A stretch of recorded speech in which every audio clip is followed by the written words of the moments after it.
All right, guys, welcome back to another episode of the Southern U podcast, where we seek to provide education for Southern landowners. My name's Taylor McMurtry, and I'm joined with my man to the left here, Mr. Jeremy Ferguson. What's up? And we are, again, down a man. The man, the myth, and the A.L. Deer legend is not with us today. He's He wants to pretend like he's busy. yeah, exactly. But I've seen the pictures and videos of what he's doing, and all he's doing riding up and down the road. That's right. That's right. Well, he claims that, and he's not even in the state. He's out of state somewhere, supposedly. So, I think he's in Mississippi. yeah, I think he is in Mississippi. I think. I think he had a spray crew going. Yeah, NRCS overspraying something. Yeah, I don't know if it's a helicopter crew or a hand crew or a skidder crew. We're Yep. trying to wrap all that up. We had crews here last week, so hopefully most of that's behind us. Hope so. But you guys, hopefully you listened to the last episode. That was the part one of from the Gram, questions from the Gram, where our Instagram audience sent in some questions for us to take a look at and discuss a little bit. We did our best. Some of those are a little random and all over Definitely the place. random. So we did the best that we could, and we are going to attempt to do the same thing here and do the second half of those questions. So if we didn't answer it on the first, we're going to try our best to get them, get it today. You're going to have to bear with my mouth breathing. Now I'm the one that's got the crap in the sinuses, so. Yeah. Well, bear with me. Me too. Now mine has migrated from my sinuses to my throat, and so I have to clear my throat all the time. So we're doing the best we can over here, guys. Y'all bear with us. And before we jump in, I know we mentioned it last episode, but we were nearing our birthday as a podcast. That's right. And oddly enough, it worked out today, where today's October the 14th. We are officially a year old today. Woohoo! Woo. I wish I had the party blowers. Oh, yeah. But yeah, we are officially a year old, and thank yous are in order. We really appreciate you guys. Absolutely. I'm just speaking for myself here, but I don't, it still kind of blows my mind that Anybody cares what we have to say? Yeah, that anybody would care what any of us would have to say, and even look forward to it. You know, we see your messages when you guys send us DMs and comments and that sort of stuff, and you know, whenever we get stuff, especially YouTube and Instagram, you know, hey, can't wait for the next one. You know, can't wait for the next one. Good job, guys. Like, it's just kind of cool. You know, never really thought we'd be here. So thank you guys so much. We really appreciate it. And tomorrow is opening day of archery season for. I don't realize parts of the different zones in Alabama have already been open for a few days, but this will be the official opening for the entire state. Everybody will be able to sling arrows starting tomorrow at sunrise. So we're really excited about this year's hunting season. Gas stations, Walmart, and feed stores. Look out, starting tomorrow.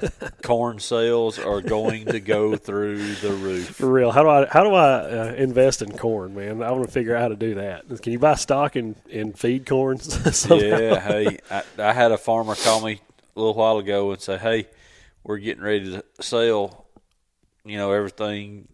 They're going to haul it to their vendors and all that. They're siphoning off some super sacks to sell to hunters, and of course it's a lot cheaper to buy it in a super sack. But I called a couple guys, and it looks like we're gonna have a baiting competition. Yeah, that is the unfortunate reality of the state we live in here. Won't get me going on that too much, but wait, I'll take some pictures and some footage of the load I'm going to pick up that's going to one group. Lots of corn, huh? 3 ton. Oh gosh. And they're just simply trying to outbait the neighbor. Well, yeah, I mean that's basically what it is now. Yeah. And the neighbor's going to lose this time. What T-Bone says, if you ain't baiting, you're waiting. And that's just how it is. But But yeah, I mean, we are fired up for deer season. It's finally here. Been antsy, man. Been ready. Oh, yeah. Especially cooler temps up here, man. Oh man, this morning was golly. awesome. That's giving me the itch. Yeah. Can't wait to. I've get been in the tree. banjoing with the new darting a little bit. Me too. I got to make some final adjustments today. Folks, I don't know what kind of archery sights you're shooting. Taylor and I happen to be shooting the new, the Garmin Zero A1i Pro. Okay, so if you're a fan of that sight or you're going to try it, just understand you're going to have a dinner plate in your string as a peep so that you can line the housing up. Yep, that's true. It's going to take some getting used to. Yeah, it does. It was easy setup though. I mean, it wasn't bad. If you check out Instagram or TikTok, I think it's in both places, but you can see I got my big camera, my cinema camera out, and did some slow-mo at 4K, like 120 frames per second, and then I also did it at 1080 at 240 frames per second. And you can see the slow-mo of the Aeroflight. Man, this Sequel 33 it's right. Like it's slinging them in there. So that's both good and bad. That means when I go to my SOA hunt in 2 days or 3 No days, excuses. There's no excuses, so I can't blame it on the bow. But yeah, I still can till I get that new peep. Yeah. I can gripe and moan. There you go. We'll get that fixed today. Yeah. So, but yeah, you will need a 1/4-inch peep if you want to shoot that because to get around that house. Also known as a salad plate. Yeah. But before we jump in here too, guys, I would love. We try to remind you as much as we can, but we would love for you to send us any success that you have. You got hero pics and trophy photos and all that kind of stuff. Send them to us. We love to share your success too, and it's not all about us. We like to and get creative with those hero shots because that can get entertaining. Oh, I promise you, if I am fortunate enough to harvest an animal of any kind, you're going to see, I'll be hunting out of a saddle, so you'll see the death diaper trophy shot. So, for sure. And death diaper. Yes. My friend of mine did that a couple of years ago, and it's still like every time I see it, I just crack up laughing. But, we'll definitely do the death diaper pose whenever. Oh, that's nice. Brock getting in the death diaper too. Yes, that's right. That's right. Well, we'll jump right in here, guys. I know last time we went a little longer than we normally do. Maybe we can not chase so many rabbits. But speaking of deer season, our first question here, I think is a pretty good one. It's not one that we've been asked as of yet, I don't think, all year long.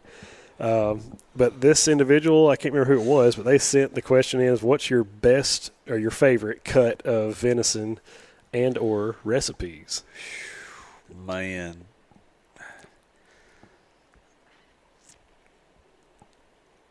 That's tough. It is tough. Because I'm kind of a purist when it comes to deer meat. I don't have to venison snob. Well, look, I don't have to throw it in fancy recipes and all that to enjoy it, man. When I harvest a deer, if I can get those inner loins out, absolutely, and throw those on a grill and get those, I prefer my venison and beef rare. A lot of people don't, but I do.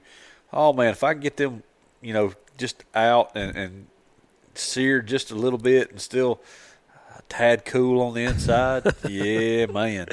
Yeah. I mean, you don't even have to have anything with it.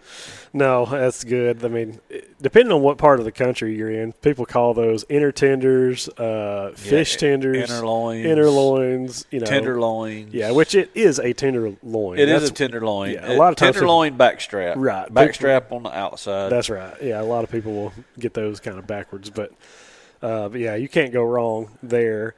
I have found through all other podcasts and other videos, content creators, stuff like that, how to use a pressure cooker. and that has changed the game for me for not just venison, but for like a lot of different wild game. For years and years, my stepdad was just totally against keeping the thighs and drums and stuff of a wild turkey. He's like, you can't cook them. They're so tough, not good. You can't handle them. And I'm like, I can't just leave that for the buzzards and the coyotes to eat. I have to bring that back. And so I can.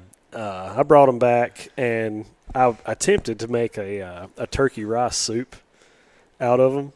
Trying to get too fancy. No, what I should have done is, like, it was still really good, but what I should have done is cooked the rice and kind of the larger or the smaller veggies separate instead of putting that in there. Did it make a mush? Yeah, the rice just sort of lost its integrity. Yeah. It kind of started to get mushy, but all those tendons and ligament, all that stuff that he was talking about that makes it tough. Oh yeah, you can literally just pick it out. Like slide, the meat off of all that stuff and the bones. Like, you literally couldn't pick it up. You try to get tongs and pick the meat up, it just fall apart, and it was phenomenal. So of course that's not venison, but I'm just saying, I love what I've gotten to lately is, especially when it's like bitter cold. When it gets real cold outside and it's just like, I need something hearty. I want to eat something that's going to like warm me up. It's hard to go wrong with just like a deer stew.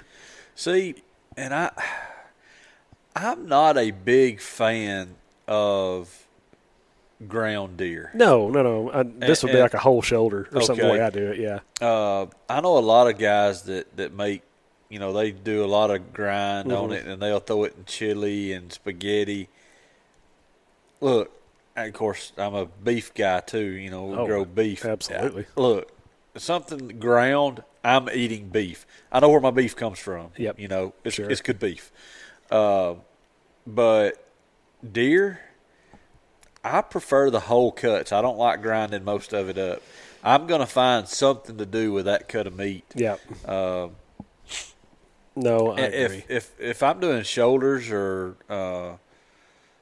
I wanted to say thighs. We're not talking about chickens. We're doing shoulders and rump roast and things like that, or hindquarters. Man, I like separating them by the individual muscle and cook them whole. Yeah. Whether it be, I really like smoked meat. I don't smoke a lot. I've got buddies that do. But that's my go-to is smoked or either something on the grill. And Matt and his dad, Mr. Chuck, when we kill deer over there, we're real bad about just taking a back strap and just cutting it really, really thin, just as thin as we can get it. And it sounds kind of counterproductive. But everything's good with bacon. But we'll take we'll cut strips of Wright brand bacon in half and roll that with the deer meat and just get best of both worlds. Sure.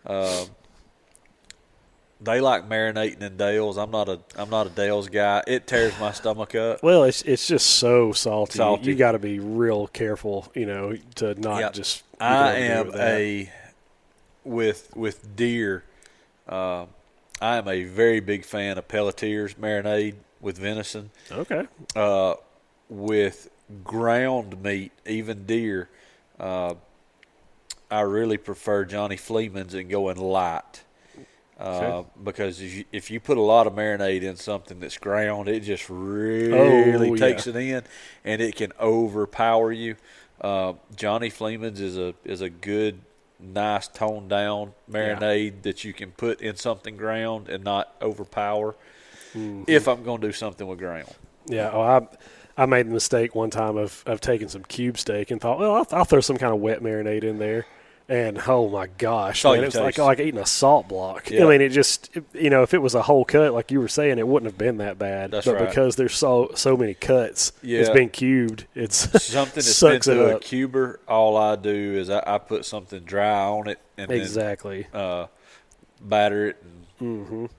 soak her in grease real good and hot. That's right. Yeah, it's funny as far as like a cut of meat. I feel like something that doesn't get enough love particularly on a deer. On beef, it's actually not good at all. But when you're breaking down hindquarters, there's some people call it a hidden tenderloin. It's the eye round. Oh yeah, and on a deer, it's actually not bad. That's not. Yes. It's pretty good. But now beef, eye round is flavorless. Like can kind of be somewhat tough. It's almost a placeholder. Yes. Yeah. I mean, but you can cook eye round, and it be good. You know, as long as you take care of it. For sure. And I think it's kind of that's actually a really good point, though. I'd forgotten about the wet marinade on cubed stuff. You better be careful with that because it just soaks it up. And I know people love their rubs and different meats, and if I'm grilling, I'm sticking with you big three. It's PG, salt, pepper, garlic. That's right. Leave the rest of it in the cabinet. Yep.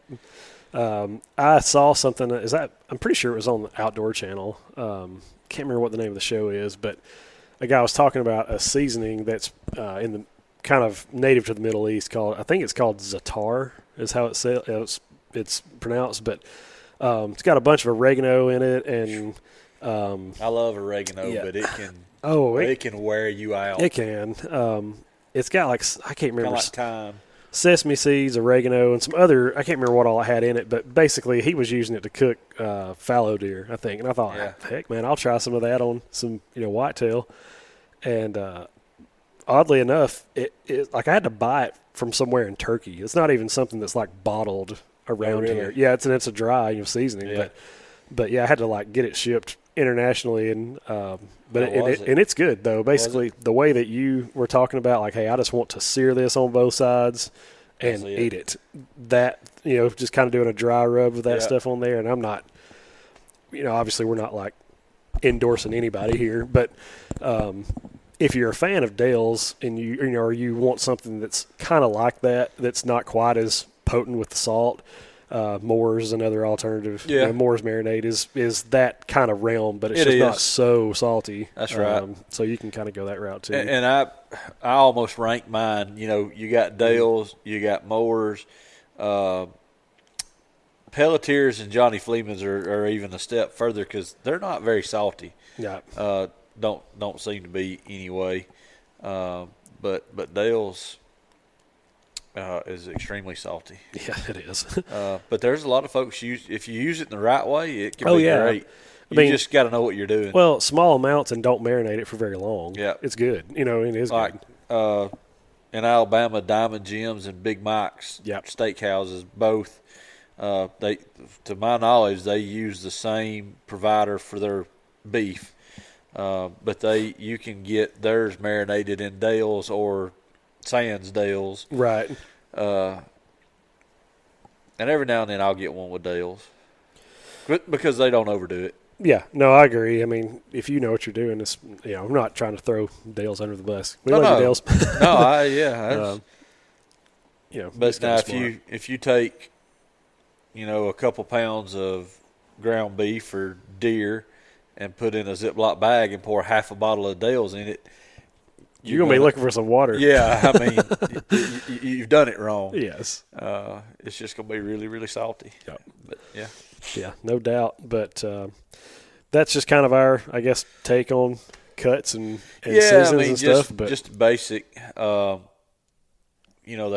are some fancy dishes that I've had with wild game. I can't remember what they were called, and I'm not a fancy cook, so I couldn't begin to recreate them, but I've had some really good, interesting dishes through the years traveling. Sure, yeah. I mean, I remember one year it's been several years back, and I had COVID, and I'm just in quarantine, bored out of my mind, and I got on Facebook and just asked people hey, what's the best meal you've ever had in your life that you've ever, maybe it was on vacation, or maybe it's just something that your grandma used to cook, or what's your best meal? And Wade Williams got him there, and he said, Big Sky, Montana, red deer risotto. And I was like, that sounds awesome. And he was like, it was the best thing I've ever had in my life. Like, And red deer is very, very good. I've never had it, but yeah, sounds, Yep. Risotto is good anyway. It is. Yep. I've not eaten just a ton of game outside of deer, but red deer, elk. I've not had moose or bear, and I'm probably not going to try bear. Don't think so. Yeah, trichinosis kind of worries me. No, that's got to go in a crock pot for like 12 hours before I'm going to touch that. And feral hog. I mean, look, you can have good feral hog. It's got to be a small one, in my opinion. Yeah. Oh yeah. Well, there's some at this place where I'm going this weekend, so yeah, maybe we'll bring one back. We'll test it out. Squeal like a pig. Squeal like a pig. All right, second question here. How to find neighborhoods with mature deer when buying land. We just happen to have a resident land guy in the room. Yeah, buddy. Land broker. So, I mean, there's probably more nuance to that question, but that's all yeah, that we can get. I'm going to take the word neighborhood, and I'm going to dissect that out of that sentence and set it over to the side. Right. Because I'm not looking for neighborhoods with deer, so to speak, but areas. If you're looking for areas that consistently produce big deer, you're going to have to spend some time doing some research. Yep. And you're going to have to do it online. You're going to have to do it using books. If you're really, really wanting to nail down, like, hey, I want to live in the part of the country that produces the highest number of Boone and Crockett bucks on an annual basis. Well, probably move out of the a different southeast. state. Yeah. Yes, but you're going to have to get in like Pope and Young, Boone and Crockett state record books and start looking that stuff up. Mm-hmm. I'll tell you who knows a lot of that off the top of their head because they stay in it is RL. Mm-hmm. I mean, he knows a lot of the counties in each state that, by and large, that's where your biggest biggest number of large corn bucks come from. But by and large, I mean, it's Bergman's rule. You move north, you get bigger bodied deer. Bigger bodied deer on average have bigger antlers. So move north. Is a good way to think about it to an extent. But you're also going to have to look at soil types. You're going to have to look at the way hunting seasons are structured. If you're looking for this in Alabama, if you're looking for the best place to kill, good deer in Alabama, then it's going to turn more into looking for areas that either, one, have less hunting pressure due to there either being not very many deer or just not hunting opportunity, in some of the suburbs and things like that. Or you're going to have to look for areas that are highly managed. Can you just show up in a random spot in Alabama and there be a big deer? Sure. But most of the places that are producing numbers of quality bucks, it's in one of the two places. Somewhere that's got a lot of management going on or somewhere that not a lot of hunting is taking place. Right, and I think that's probably the best approach. And I don't know, this is me totally projecting on this question, but maybe the question is being asked with the word neighborhoods, saying, hey, like I'm seeing a whole lot of this urban hunting. Yep. I'm seeing booming metropolis Atlanta produce these big deer. And it's and the not the strange or the funny thing is the reason that's come to the forefront is because of these cameras. Absolutely. Sure. You got everybody filming hunts and doing podcasts and videos now to where they weren't. Killing deer in suburbs in Atlanta, in Birmingham, Nashville, that's not new. Right. I mean, when I first got out of college in 2005, the guys that I knew that were killing the most consistent big deer that I knew about were guys that lived in Georgia and killing deer in around Atlanta, Marietta, Alpharetta, those areas that had some big communities in them, big nice homes, and they were getting access to hunt some of those communities and killing giants. Yep, big deer. 200 plus inch deer on an annual basis, or at least Boone and Crockett's on an annual basis, but killing 200 inch deer, which was, getting started in this industry. The 200 Club was something that, man, I mean, nobody was in then. But now with management and things that are taking place, deer getting older, deer getting bigger. One, because of some states, the way they're managing their herds, but, also people, the way they're managing.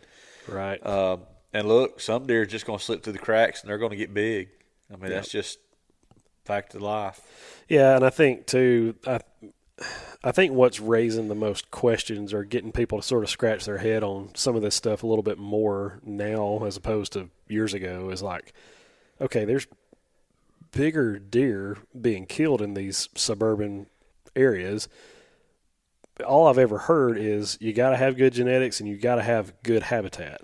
Well, some of these places, like, man, I don't know that they have either, or they have genetics, or their habitat sucks, and yet here we are killing. They've got two things going for them, and it's not native habitat that you're going to have to look at. It's all the non-native stuff that's there. All of the trees, the flowering bushes, shrubs, and things that folks are planting. A lot of those, even though they're non-native, are desirable to deer. So deer are wearing people's shrubbery out. Right. But the number one thing that these deer are getting that's allowing them to get that size is age. Yep. I'm going to go out on a limb, and I'm just saying some of these subdivisions around where we live that I know have deer, 99.9% of the people in those subdivisions, if you ask them to hunt, they're going to tell you to go do something to yourself. That they're not going to have any part of you hunting. And so those deer are getting old. We see it. I mean, there's places, my office in Guntersville, there's a guy come in and shows pictures a couple times a year. I'm downtown Guntersville, within 5 or 6 blocks of my office, 140, 150-inch deer. Yep. And everybody knows it, but nobody's going to let you hunt that area. Right. Those deer will occasionally get killed by somebody that owns the property that hunts. Most of them get hit by cars. I was about to say, most of that is fatalities from cars and stuff. Or, somebody shooting one at night. That happens plenty. Oh, yeah. But and again, that may not be what you're asking, the question was, but I just wanted to kind of maybe go that route just for the sake of maybe that's where where he was trying to go with that question. Yeah, I mean, I would love to have the time and the dedication that these guys, like BJ that works for us at Tut, with Suburban Bowhunter, and the guys with Seat One. I wish I had that dedication to go to suburbs and knock on doors and find places to hunt. I don't. Right. There is nothing that I would hate more than doing that, because that's just not me. Those guys, man, that's what they like. Sure. That's part of the challenge is find somebody that I can talk to, I can tell my story to, that I can, bad as I said, I can talk somebody into letting me hunt. That's part of their challenge, man. Sure. And by and large, I'm going to say that's the hardest part of their killing those deer. It's not killing the deer. It's getting permission where those deer are. Absolutely. I mean, I think back to, like, you guys have seen Al Temechko from Vitalize on our podcast. He's we love Al, sponsors us, and great dude. Well, he's in Southern Ohio. Well, it's a $1 state. Yep. So and he's done. He's done. I mean, if y'all saw the deer that he killed, it's a great. I mean, just a bruiser of a deer. About like he was last year. I think he killed a deer first week last year. Yeah, and so now so I think some of that is what factors into in the South. Oh, because, absolutely. Because now, like, even if Al wanted to hunt, wanted to shoot more, he can't do it. So it's either let these deer get killed by coyotes or something like, or could I invite a friend or a family member and say, hey, why don't you come hunt the farm? And I've got 3 or 4 deer on camera that are eligible, that are old enough, and why don't you come and see if you can get one on the ground? That don't happen here. No. Because number one, we're not a 1-buck state. That's right. You've got multiple bucks. Well, look, best friends ain't going to let their best friend shoot their deer either. That's their right. deer. And so I think maybe, this is just me, an opinion, but maybe that has something to do with it. Oh, it most definitely has part of it. But being able to have multiple bucks, and like I said, hey, if you don't get permission, ain't nobody going to kill that deer. Right. So that's the art of persuasion there, trying to figure out how to do that. That's right. Yeah. And look, that's one of the only places that I have kind of disagreed with management of southeastern states from a population and a bag limit standpoint, seasons and bag limits. I would love to see our rifle season reduced. I don't know a good way to still give hunters the opportunity to be out there and harvest because it's property rights deal. We have plenty of deer, for sure. But I would prefer seeing a less expansive season when it comes to gun season. And that's what again, this is not a rant. I'm not angry about anything. This is just kind of an opinion. But as far as, like us going to another state to hunt, let's just say you go to Kentucky or you go to Illinois, you go somewhere, it's because they have something there that you don't have here, right? And the draw there is bigger bucks. Like there's bigger deer there and that kind of thing. So I'm not saying that Alabama could ever be those states. You don't have the same deer. No, not ever going to be. But what I am getting at is the only draw that an outsider has to come to Alabama to hunt is, oh my gosh, man, they got a rifle season that's a year long. Not really, but 3 months. Yeah. 3 months of centerfire rifle season that you can go and harvest deer. Well, we've got the late rut. Right. And so those are the only 2 things that would bring people in here. So part of it is cool. Part of it is like, hey, there is a really cool opportunity here to go and hunt a state that has such a liberal bag limits and a long rifle season. And I don't think you just completely throw that away, but I think that it would be better for residents if you did. Hey, look, we still have a long rifle season. Maybe it's 2 months instead of 3.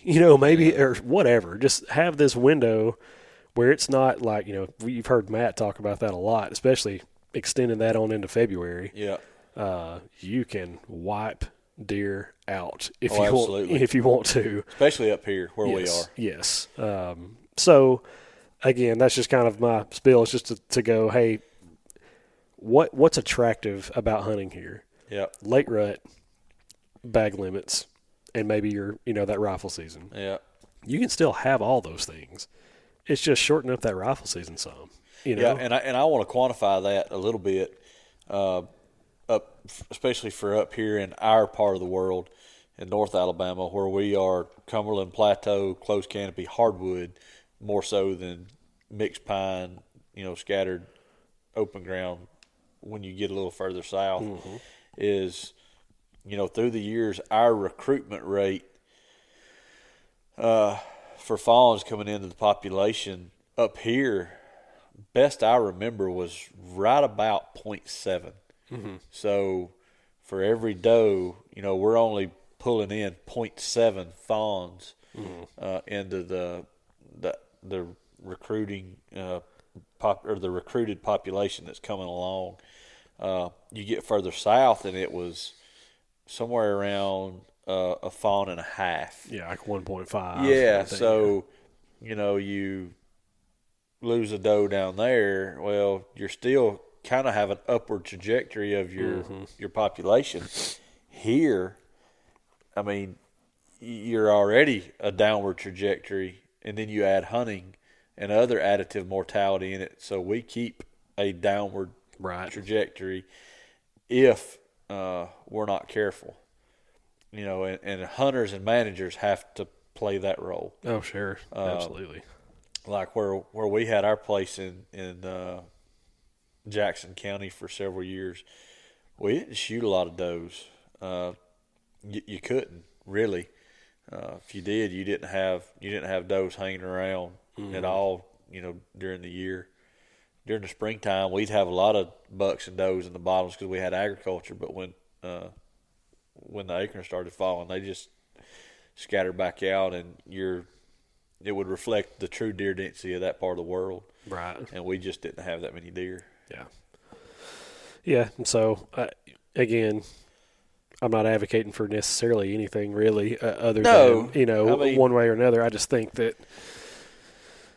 Well, I am advocating for it. I want to. Rifle season, other than that, I'm just saying, like, I'm not saying, you'll hear people on other podcasts and other even TV shows talk about if we scaled back harvest in Alabama, back to $1, we could be Illinois. You can't. No, we can't. We're still going to be Alabama. Yes, you still have pine trees. You still, you know what I mean, and unmanaged pines. You know what I mean. That's kind of the deal. But Alabama is producing a lot of great deer. They are, but it's management philosophies have changed in the last few years. For sure. So anyway, I'll get off of that. But third question here, and I apologize. I try to jot all these questions down when they come in so that I don't forget them. Jeremy and I don't really know how to ask this question in the way that you may have asked it originally.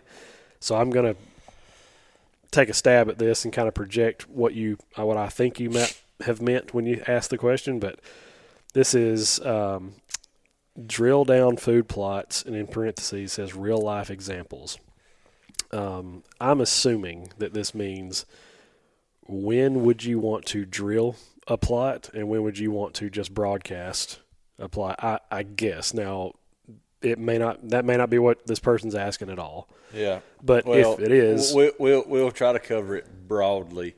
When it comes to drilling fields versus throw and mow versus conventional tillage, to me, the best method is always drill if you have access to it. Mm-hmm. The only times that I'm going to back away from that is if we've got just a tremendous amount of thatch on top of the ground that the drill is going to struggle getting through, or there's so much thatch that we're struggling on breaking down and getting our nitrogen carbon off. Mm-hmm. There are always going to be times and situations where you may have to do tillage to reduce, the thatch or buildup of certain type of nutrients. And then there are certainly soil types that you don't ever want to run a disc through if you can help it. Mm-hmm. So that's going to be location specific. It's going to be soil specific, and that's also going to change. So it's going to be fluid. Mm-hmm. Just basic real world example here. My farm, I'm going to be drilling here in the next couple of weeks. I have terminated where I'm going to be planting, so I've sprayed it with glyphosate. Mm-hmm. Everything's burnt down. It's just sitting there. As soon as I get a chance, I'm going to drill, and I can walk away. But I'm going to be drilling, I think it's 13 or 14 different species into one so that it works well off of symbiotic relationships with all those different Right. species. And so I know that you said soil type too. Like if it's an area is particularly hard rocky ground, is that let's leave that alone? Let's not leave the drill out of the rocks. Yeah. Yep. If you're like, we've got a customer here in Marshall County that's on Grant Mountain, and it's rocky. Look, I can't hardly do anything for him except for put seed on top of the ground and bush hog it. Yeah. I can't put a drill in the ground because there's limestone rock everywhere. If you disc that ground, you're just bringing rocks up every time you try to cultivate. So really, it's just a throw and mow situation. I mean, and it's unfortunate, but it is what it is. Right. I can't change his ground. Somewhere like the south in deep sand, man, running a drill over sandy soils is the way to go. Don't put a disc in sandy soils if you can help it. Yeah, I've kind of wondered how that would, because I've been on certain places like in Bullitt County that, I mean, it looks like where these food plots were planted, it looks like coastal, like beach sand. Yeah. And so you're saying that's probably a good candidate to drill that in there. Yes. Instead of trying to till it up. I mean, because most instances, any kind of seed you're putting in the ground, it's all going to be shallower than that. Mm-hmm. So, I mean, if you're wanting to put out little bitty tiny clover seed, that's this big, or a wheat seed that's that big, dropping a disc in the ground like mine, it's a Athens 97. That thing's going 6 inches into the ground. I don't need that depth of cut, right? Especially not sand. I mean, I'm just turning the world up. Mm-hmm. So if I can put coulters in the ground and drop seed in the ground that deep, and that's the only disturbance I do, that's what I'm after. Gotcha. I got you. Well, and I don't have much to add to that discussion. And I would like that guy or gal, whoever sent that question in, to follow up on that, because I'd be curious, kind of what they mean by real world examples, like what, if they're asking what species we're planting, or if I would plant this with a drill and this with a disc, or I mean, that's kind of what I took away from it. Is at what point would you look at something and say, "Yep, let's use the drill," or go? But I'm always going to go drill first, unless there's something out there that's going to tear my drill up. Okay. That's more or less what it boils down to. If I can drill and I don't risk tearing it up, then I'm going to drill. And is that just because it gives it the best scenario to germinate? Best seed placement. One, it's efficient for us because it's just one pass and you're done. Gotcha. Okay. Two, you're not only your seed placement, but the way that those drills work and compress those furrows back together, your seed to soil contact is much more consistent as well. Gotcha. I got you. Like one thing that it breaks my heart to see, and I see it time and time again, are these guys that go out and they work on food plots, and man, we got some moisture in the ground, I'm gonna go disc my food plots. Well, yeah, you do need a little moisture to work soil. I mean, you do. Mm-hmm. But when you work ground with a disc that's got moisture in it, all that moisture is generally going to be in the top few inches that you're cutting, and it's going to make clods at the top. Mm-hmm. And if all you do is disc and it leaves these big, fist-sized mm-hmm. clods, and you broadcast, and all you do is drag that thing back over, then it's just going to roll clods over the top of that seed, and there's going to be a large proportion of your seed that's going to be laying in airspace between those clods. And if it's got airspace, then it's not going to germinate well. It may, or it's not going to survive well. It may germinate fine, and it may not. But if it does germinate, it may get in that airspace, and run out of nutrients and moisture before it can get up around those clods. Gotcha. So you really want a firm, compact seed bed to have seed to soil contact, and you get the best with the drill. Gotcha. And I'm assuming too, he's probably going, hey, look, most people, most individuals at least, unless you're a farmer, Yep. or unless you're a wildlife, habitat manager or something like that, you probably don't have access to, or you don't own at least, Right. a drill. That's not a piece of equipment that most people are going to have. Well, So, and it's funny you say that. There was a guy, Jared. I think he's actually Al's partner, yeah. but he's got the Habitat chat Yeah. on Facebook. One of those guys asked a question.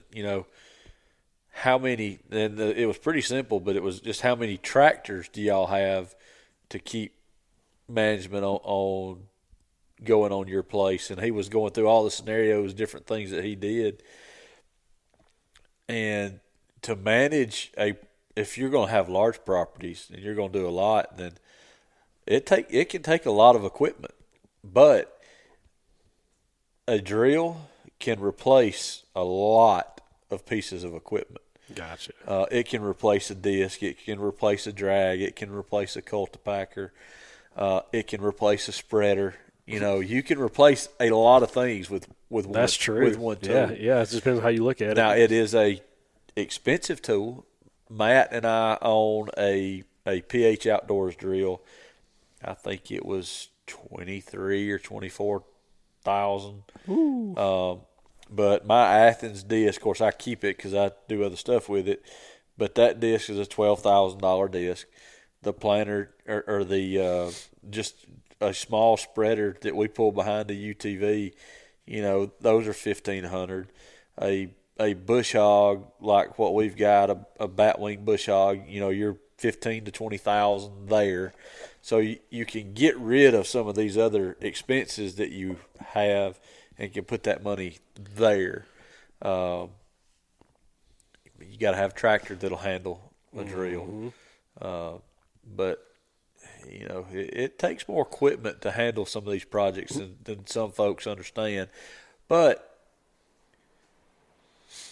that's to be efficient. Right. You don't have to have all those Yeah, you can things. do it. It just won't be as Absolutely. efficient. Yeah. You can plant corn and soybeans with a one-row push planter if you want to. Right. Am I going to do it? Absolutely not. Have I seen people do it on YouTube? Yep. Yep. Well, I think when you're doing that to make money, I mean, you have to be efficient. Yes. Time is money. You have to. That's right. You The guys that are doing it with less equipment are generally doing it for themselves. Right. Sure. And they're not having to pay anybody to come help. They're buying the equipment. We're doing it for other people plus ourselves. So, the efficiency's got to be there. Yep. And you also have to be able to trailer the stupid stuff, Yeah, which that's gets true. You gotta haul it. difficult. Yeah, that's true. You definitely got to Like I haul say, it Matt's around. got a 4-row John Deere planter that he can put on his tractor, and he's got his rows narrowed down, so he can actually put his 4-row planter on his tractor, put it on a trailer, and go with it. I can't.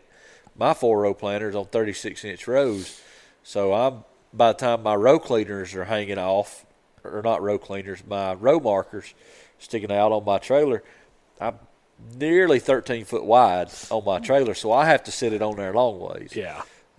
So, depending on what kind of job we're going to, we may haul different things. Right. Yeah. Figure out what. And my tractor is significantly larger than Matt's, but I've run into occasions where I needed as big as I could possibly haul. Sure. And that's kind of where I am. Like putting up shooting houses for guys the other day. We put the shooting houses together fine with Matt's tractor. It could get it up off. It could get about that much room under the legs for the towers. But then we had to carry those stands out and put them out on property. Well, mine would raise them 4 foot off the ground, right. So I could pick them up and I could go wherever I wanted to with it. Where he could not. Right. So you're going to run into instances where you need something smaller, something bigger, something different. It just varies. It does. Gotcha. And when it varies, it gets expensive. Yeah, that's the truth. All right, moving on to our fourth question here. We actually, if I remember correctly, I think we've done an entire episode dedicated to this question. You can go back on YouTube or our Spotify and check it out. I think it's Harvest Expectations in the South or something like that. I think it's what it was called. But it's like the third episode we ever did. Yeah. And that was the one Matt was on. I wasn't. Yes. Yeah, you were sick, so it was just me and Matt on that one. And but this question is, what antler size expectations should be by region? So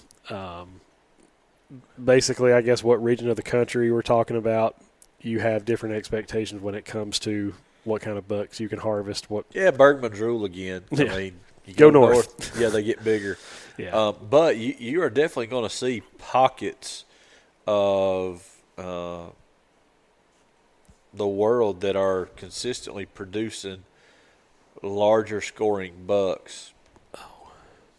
And generally I find that to be revolving around, again, management and then exactly where they are. Mm-hmm.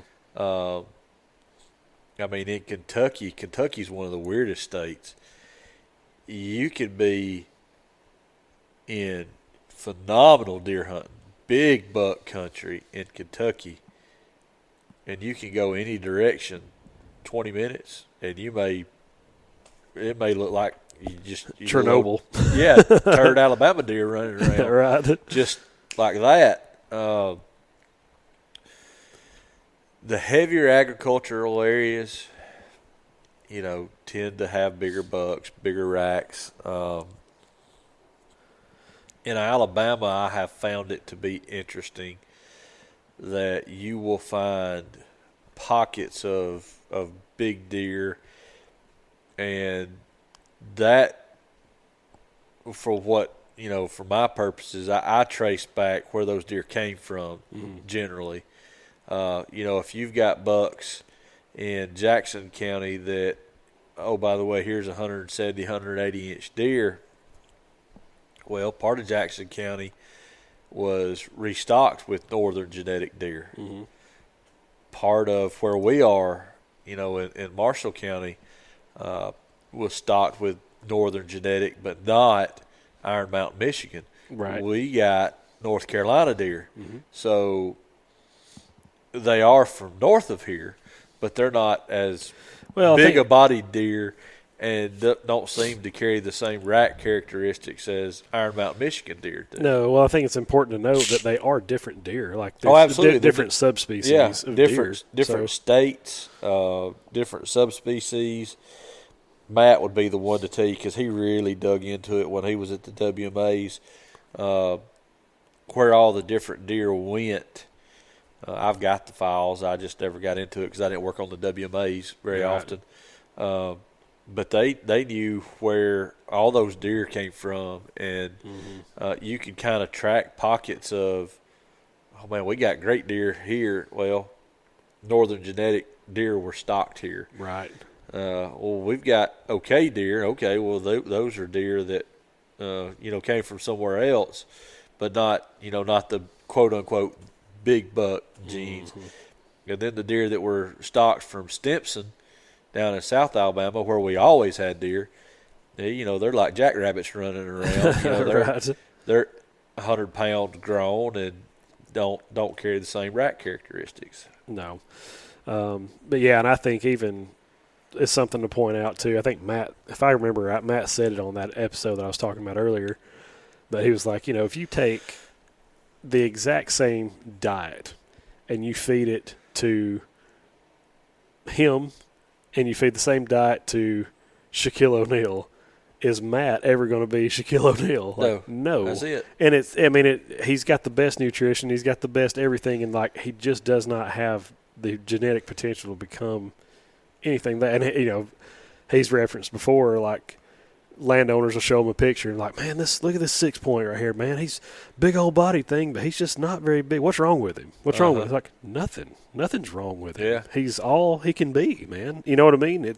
We're not all going to be 7 foot tall. We're not all going to be Shaq. So, That's exactly right. As far as the region goes, I mean, you already kind of touched on it. The farther north, generally, the bigger deer are going to be and larger antlers. Occasionally, you'll get pockets of that are just isolated. Where you're like, man, where did that deer come from? And what you said earlier, a lot of it has to just do with birthdays. Right? Yep. You know, hey, look, I mean, giant bucks can come from anywhere. One of the largest deer that anybody's ever sent me a picture of years ago was standing on the big highway outside of Tampa, Florida. I mean, an absolute monarch. Yeah. In Tampa. I mean, living on the beach. Yep. You know, giant bucks don't happen down in Florida a lot. No. But look, there are individuals out there that's just going to be show dogs. Sure. Well, I mean, to relate it to the sports world again, I've heard DK Metcalf, if you know who he is, wide receiver, played at Ole Miss, and now he's with the Seahawks. If you've ever seen that dude with his shirt off, I'm talking about he is a specimen. The dude is just ripped to shreds. His muscles have muscles, you know. Sounds like Taylor's got a crush. I'm just telling you, the dude is a freak of nature. Like, he's unbelievable. And Kevin Garnett was interviewing him one day and asked him, "Hey man, what's your routine, man? What's your diet? What's your workout schedule?" He eats candy, don't he? Yeah, he said, "Oh, I wake up in the morning and I don't really eat anything until about 2:00, and I'll have some coffee. Then I'll work out, go to practice, whatever. And at night, he's like, I don't know, I eat 4 or 5 bags of candy." It's like, time out, man. What do you mean you eat candy? He's like, Lifesavers, gummies. I like gummies a lot. I eat gummy bears, stuff like that. And it's like, and you do that every day? Some people just got it. Some people just got it, man. And deer the same way. That's some it. of them just got it. And, but I think repeating that, over and over again throughout, like, a region is when you start to look around at other factors that are going to contribute to that. Because, like I said, it can happen anywhere. A big deer can just pop up in the middle of nowhere. And generally speaking, it's because they've had a chance to be all that they can be from an age perspective. That's right. But outside of that, it's like, that's what I was saying about the suburban stuff. Yeah. Hey, look, I know they want to eat shrubs and eat your hedges and your rose bushes and stuff like that, but I don't know that that's making this. Yeah. You know what I'm saying? It happens, this stuff happens all the time. So, with that said, I would say in Alabama, in the South in general, just the southeastern states, 125-inch deer is a toad. Is absolute toad here. Yep. 135-inch deer is, you're putting both of those deer on your wall. Well, look, I've never killed a Pope and Young deer in Alabama. No. Nope. I've laid eyes on one. Oh, I've seen plenty. Yeah. I've just never killed one. I saw one for a total of about 3.5 seconds, down around the Selma, Sardis area, and an absolute freak. I would like to have just gotten the deer on video just to show people, because it was just an absolute monster. But that was it. I would go out on a limb and just wager that these big bucks that you're seeing folks kill in suburbia are not 4 and 5 year old bucks. Mm-hmm. I bet they're 7 to 10 years old. Some of them may be older. Yeah, that's possible. With no essential predators, I can't remember. You may know if they survive the dogs in the neighborhoods as a fawn, right, and the vehicles, then they're probably okay until they get to show dog status, and then at that point, you got night hunters after them. Right. You may know this study I'm talking about. I can't remember who it was that conducted it, but they took 100 bucks and put them in an enclosure that was free of predators. They had gone through and trapped and killed every predator possible, and I can't remember what the acreage was, but it was just a high fence enclosure, put 100 deer in there, and they were going to just see, with no predators, with no hunting, with everything they need nutritionally. Yeah. How many of these bucks could just live to 6 years old? And there was 15 of them. Yeah. That made it. That, you know what I mean? With no hunting, with no no coyotes, bobcats, no nothing. And life is tough. Yeah, in the wild. It is. And I mean, that's just when you start to think about it that way, it's like as tough as deer are, something stupid and little can kill them. Yes. As tough as they are. Oh, I mean, in an enclosure, especially, run into a fence and break its neck. The deer that I've got mounted, I don't think we've seen any of those deer at the house. But I killed a 163-inch deer in Texas years ago with a rifle, high fence deer. He was part of the. I'll have to get Matt Moore, my buddy out there, to tell us. I think it's called Triple T program, but it's where they would helicopter net deer and put them in DMP pens. Oh, okay. So it was native genetics. It was not introduced genetics. Right. It's just a deer from that place that they caught and put in a pen for the purposes of breeding, and then they turn them out. Gotcha. But I killed that deer the year he was 15. Gosh. I mean, he was a known age deer, 15 years old. So no teeth. Yeah, I scored 163. That's wild. At his height, he was way over 200. Mm-hmm. Started to go downhill. Uh-huh. That's crazy, though. So, as far as region, hope that helps. Maybe that's a somewhat satisfying answer. Let me see real quick. We've got one more question here, and I was going to see if I could find it. This is actually sent in from a guy from our DMs talking to us. I know a lot of y'all in the South that may be listening to this or watching this have probably dealt with hurricane damage at some point and certainly recently with tornado damage, same way. Yeah. So he sent in a question, and he said, "Hey, our family farm has got hit hard by the hurricane, and we lost a lot of white oaks. What do y'all recommend for doing to get food back on our property as soon as possible?" So I think that's a really good question. You know, if you think, hey, I've got this property set up, I've got it, how I want to hunt it, and there's plenty of food here, and now all of a sudden your world's upside down. Yeah. What do I do to fix it? And that can suck. Yes. Depending on how much acreage you have. One, natural disasters generally are opening the canopy up, and they're providing for more diversity. Mm-hmm. Generally, natural disaster isn't the end of the world when it comes to trying to manage for wildlife. Right.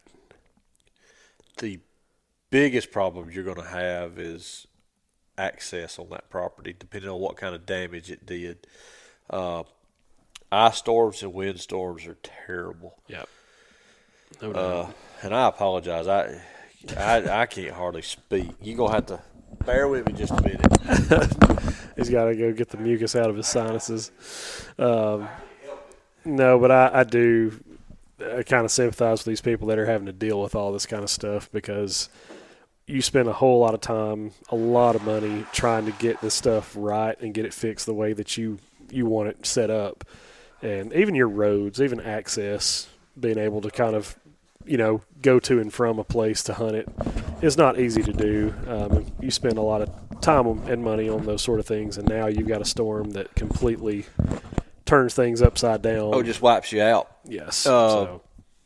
From a hard mass standpoint, he could be screwed. I mean, he may not ever get it back in his lifetime. Yeah. That's the reality of it. But that doesn't mean it's going to long term cause negative impacts. Mm-hmm. One, I would clean up as much debris as I could to be able to keep access, ingress, egress. Mm-hmm. You can move through the woods, deer can move through the woods, things like that. And then I would wait a year or two and see how things start trying to come back. Well, I know Matt's not here right now, but I had kind of sent this question to him to kind of get his take on it too, and he said, depending on what region of the country you're in, that really could be improvement. It could be. Because, I mean, and even if it wasn't, sure, you've lost your white oaks, and that's not, I mean, that kind of sucks. You know what I mean? It's nice to hunt over those, but it's like it's nothing that a prescribed burn can't help. You know what I mean? If you were able to kind of get the biggest bulk of that stuff out of the way, and then you kind of burn that, you know, now you've got this big flush of native browse. So and look, in certain instances that's doable, in certain instances it's not. With a hurricane, I would expect it to be somewhat similar to large-scale tornado damage. Most of it's going to all be going the same way, more than likely. Yeah. But in 2011, we had a big track hit with the tornadoes here. You know, anybody that's from the South remembers 2011. Ooh, terrible. But one of our tracks got hit, and it was hardwood hillside. About 300 acres of beautiful hardwood just flattened. Yeah. I mean, and when I say flattened, I'm talking flat. The state park here was hammered. Well, the tornado track, it was the tornado that hit Tuscaloosa, picked up, and then sat back down in St. Clair County. Killed all kind of people. Yep. Several people. Just in the valley where it hit our track, killed 16. It's awful. But the track was about a quarter mile wide. There wasn't even any grass. Yeah. Grass was gone. So, you know, just off the sides of the track, the tornado track was our mountain land, and it just laid it all down. Look, you still can't get around that place. Yeah. That's from 2011 till now. There's just nothing you can do with it. No. We couldn't salvage it. We couldn't put timber crews on it. We couldn't burn it. Too much of it was elevated. Depending on how it happens, there may not be anything you could do except for a very, very slow, methodical process of track hose, dozers, clean it up. That's it. And that's unfortunate. I've seen some beautiful places get mashed. Oh, yeah. Well, I mean, this doesn't have anything to do with habitat, but it just – I'm not saying you shouldn't take care of your property. It's what we're about here is habitat improvement and those sort of things. But just have some perspective to know that in the blink of an eye, all of that can be gone. Absolutely. There's nothing you can do about it. There's nothing you can do to control it or stop it. Yeah, I talk to folks a lot just in this business, people that are buying money or buying tracts of land for investment. They're like, okay, so how do we protect my investment in the timber value? And I'm like, you really don't. No. You can buy insurance policies. Not worth it. Yeah. You just cross your fingers and hope a storm don't hit it, or fire don't hit it, or beetles don't hit it. That's true. Natural disasters can be tough. They can, and but look, the world heals. Oh yeah, the habitat's going to heal. The critters are going to survive. You just may not be able to use it the way you once did. Right. Adapt and overcome. That's it. And it's unfortunate that you got to kind of really put it that way. Is you really may not know your way forward for a couple of years. Right. Be something to figure out. And that's kind of like the thing I was explaining to Ernie when we were up there last year. I would treat a piece of property that had a significant change that you weren't planning the same way I would a brand new property. Figure it out for a year or two first. Yep.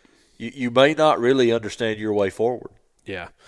Well, and I think it's a sign of a good habitat professional to not just set foot on a place. Hey, I've been here for 5 minutes. You should do this, unless there's something that's like, glaringly obvious. Yeah.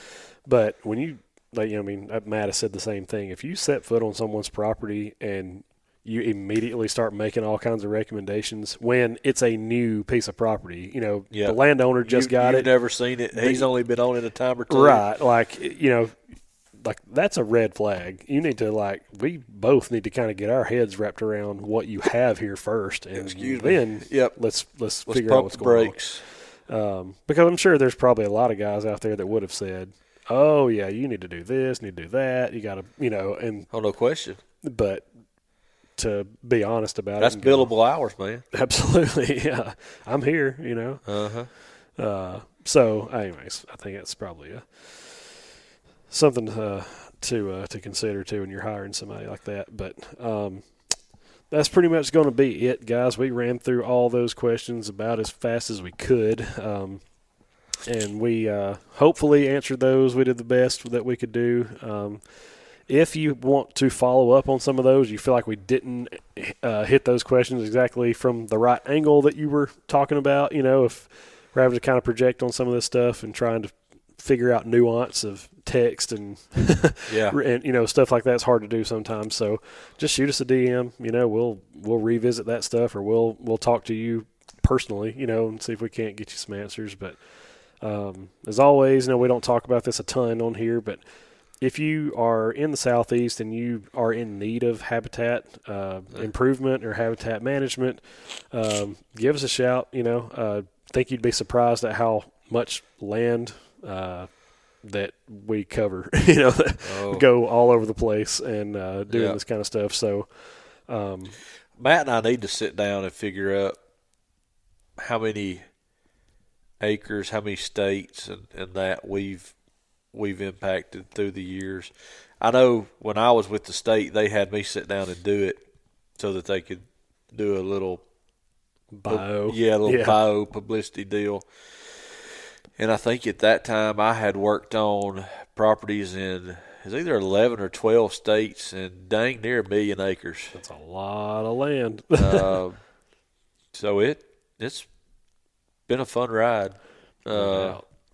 One thing that I failed to mention that we were talking about the buck size that I wanted to back up and hit just briefly, that one of our guys, Blake Brazil, sent us a message, and he was asking about these bucks with spikes on one side, because they've got some great bucks at their place, and they started seeing a lot of spike on one side deer here in the last 2 or 3 years, and for them, that is is just a result of during antler cast. They've still got bucks that are sorting out, trying to find does, and they're damaging the pedicle. So if you're seeing a lot of that in the South, more than likely spike on one side deer is damaged pedicle. Yeah. Because they're still pushing on each other, trying to get mates. But no, it's genetics, man. That's right. It's genetics. So just remember that one. You got to shoot those kind of deer. Yeah. So you don't There again, like Matt and I talked about, it's resource management. Right. If you're going to shoot those, don't call it a cull. Yep. It is resource management. There you go. That sounds better anyways. That's it. Well, guys, again, we thank you so much for hanging out with us, and, you know, for hanging out with us for a year now. That's pretty dang cool. And I think all of our attempt is going to be to produce more hunting footage this year. Yep. Yeah, we've kind of committed to doing a little bit better job of that last year. It's just so easy to get. Well, busy. You notice who gets to hunt and who don't. That's right. Matt hunts and Taylor and Jeremy work. Yeah. So my cameras don't take too good of footage when they're sitting in the case in here.